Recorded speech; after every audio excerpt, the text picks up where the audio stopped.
내용을 보시면요, 누가 호수지 누가 신분지 이렇게 모를 정도로 내적인 통일이 많이 되어 있습니다. 그래서 그렇게 아시고 우리 엄지 목사님 중간청사 고맙습니다. 한국기독교 청년학회 남북 교회 협력위원장 엄지 목사입니다.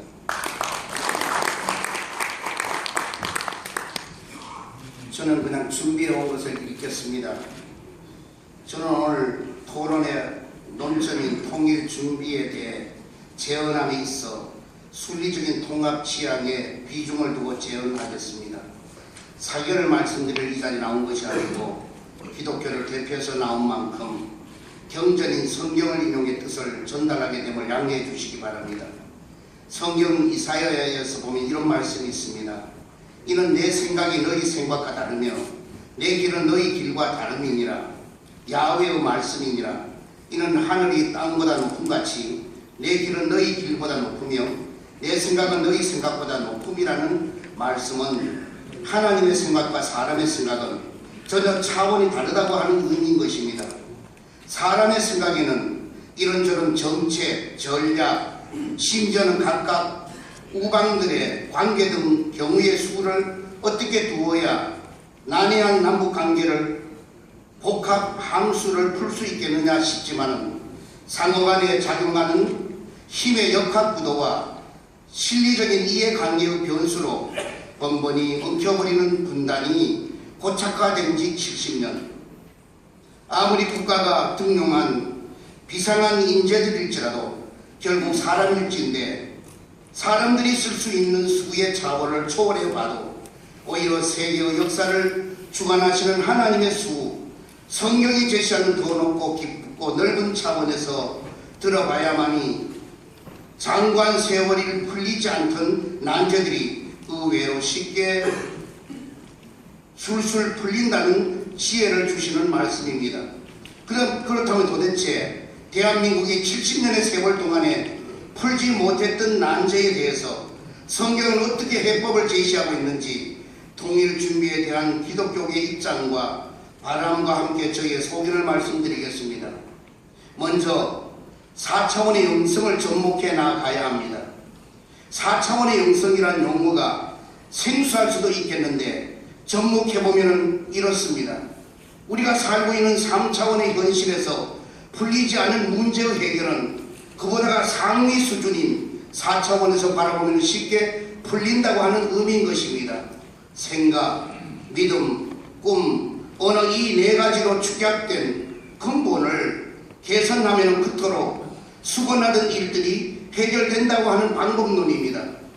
즉 지난해 3월 28일 박근혜 대통령께서 독일 드레스덴 선언을 통해서 한반도 통일 비전을 선포하셨습니다.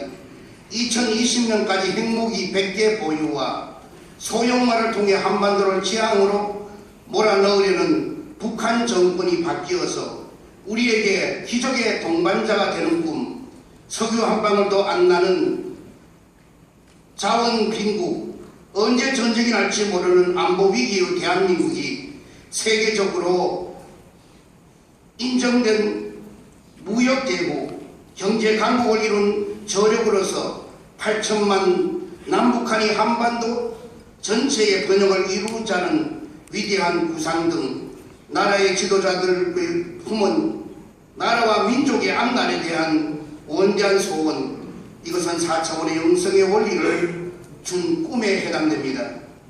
꿈이 뚜렷하고 분명하다면 그 다음에는 생각을 잘 해야 합니다.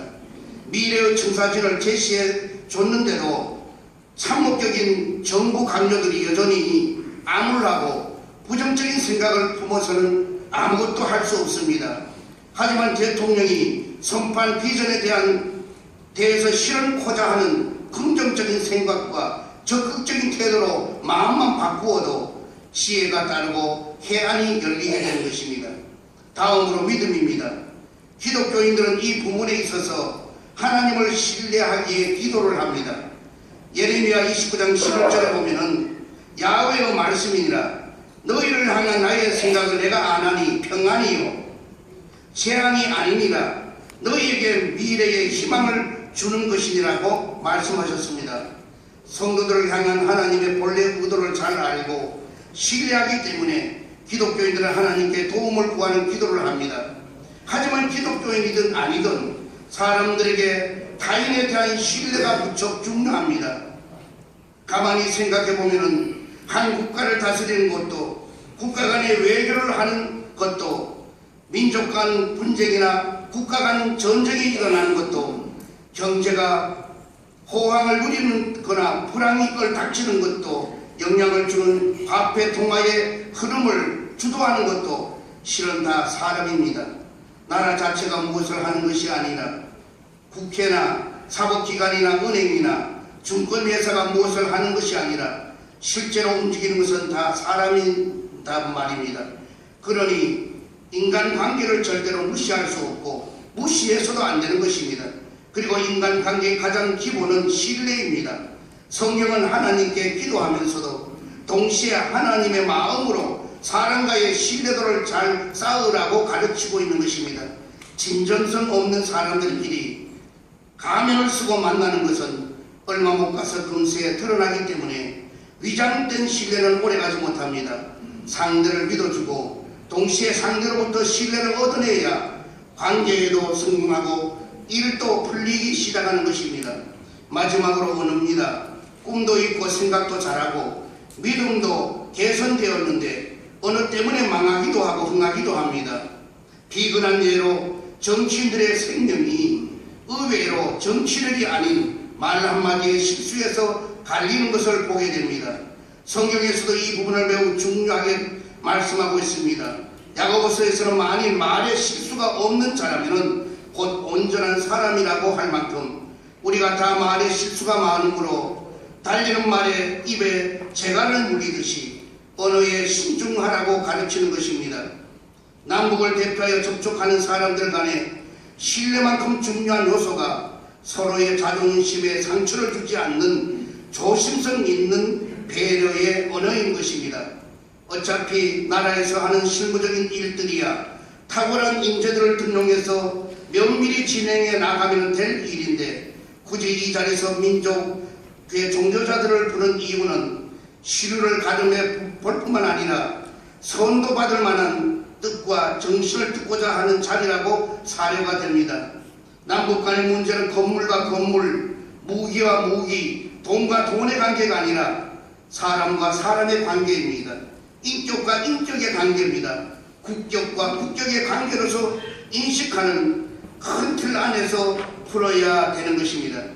그러므로 비판을 멈추고 진선성을 가지고 신뢰 주어야 합니다.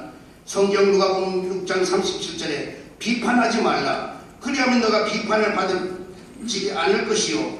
정죄하지 말라. 그리하면 너희가 정죄를 받지 않을 것이요. 용서하라. 그리하면 너희가 용서함을 받을 것이라고 말씀하고 있습니다.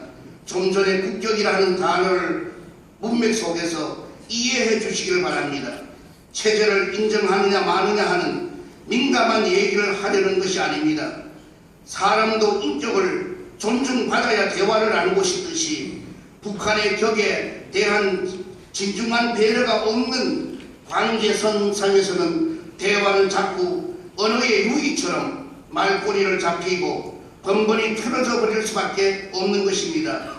역지사지로 북한 대표들 사람들 입장에서는 상대방이 자신을 무시하고 얕보는 마음이 깔렸다고 느껴지거나 동정하거나 업신여기는 듯한 표현들을 매스컴을 통해서 접하면은 방어 기제 수단을 만들어 그 안에서 숨어 엉뚱한 방향으로 과시욕을 발휘하게 되는데 그 엉뚱한 방어 기제 수단 중에 갑이 바로 행복인 것입니다.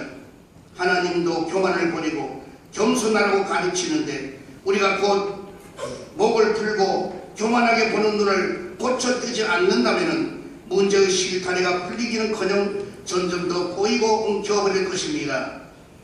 박근혜 대통령께서 한반도 실로 프로세스라고 말한 부분이 잘 되면 참 좋겠습니다. 민족 공동체를 지니고 있는 잠재력과 순기능을 잘 발휘하여 윈윈 경제 통합이 구현되도록 하면 물론 한중일 삼국의 협력을 유도하는 매체 역할도 한국이 솔선해서 감당해 주면 좋겠습니다. 지금까지 북한을 남북관계 대결 구도로 대상으로만 한정되어 왔던 좁은 관점을 벗어나서 초국가적인 필수 불가결한 협력 파트너로서 북한을 대우해 줌으로써 그들도 국제사회의 일원이 되도록 허브 역할을 감당해 주는 자세면은 참 훌륭하겠다고 생각됩니다. 다 되나요? 제가 이 7페이지를 가져오라고 해서 해왔다가 막 하니까 이렇게 힘이 들어요. 자, 제목은 말해 남북 간 문제는 오직 그리스도의 사랑으로만이 할 수 있다고 하는 것입니다. 또한 예수님처럼 허다한 허물을 덮어주라고 하는 것입니다. 성경은 예수님처럼 희생하라고 했습니다. 오늘 우리도 희생을 먼저 생각하면은 상대방의 마음문은 언제나 열려지게 됩니다. 내가 먼저 손내보려고 하면은 상대방은 마음이 열려지게 된 걸 저는 여러 번 경험을 했습니다. 저도 평양 상공의 대동강 하늘에 경비행기를 타본 일도 있고 또한 개성에도 여러 번 가서 만난 일도 있습니다. 그러나 저는 제가 할 때는 어떤 이념체제를 말하지 않고 오직 내 생명을 바치더라도 그곳에 교회를 세워야 되겠다는 마음 때문에 그들에게 얘기했습니다. 당신들이 핵무기를 공교롭게 그날이 2008년 10월 9일인가요? 첫 번 핵 실험해둔 날입니다. 그날 제가 평양에 공교롭게 들어가게 되었습니다. 제가 그랬습니다. 핵무기를 100개 터뜨리는 것을 이 나라가 무력으로 강국일지는 몰라도 하나님이 복은 안 준다. 하나님의 복은 이곳에 교회 하나만 세워도 하나님이 복을 주신다고 그렇게 얘기를 했더니 처음에는 목사 동지하다가 마음을 열이 나중에 목사님 그게 되고 나중에는 뭔 식사를 할 때도 식사를 안 하고 있어도 식전 행사를 해야 되는데 그게 뭐냐? 기도하고 밥 먹지 않은 겁니다. 그럼 우리 남북관계는 적은 일부터 마음을 풀어놓고 생명을 걸고 사랑에서부터 나와야 된다고 생각됩니다. 우리 한기총에서도 많은 일을 했지만은 그 나열은 다음 시간이 있으면 말씀드리도록 하겠습니다. 감사합니다.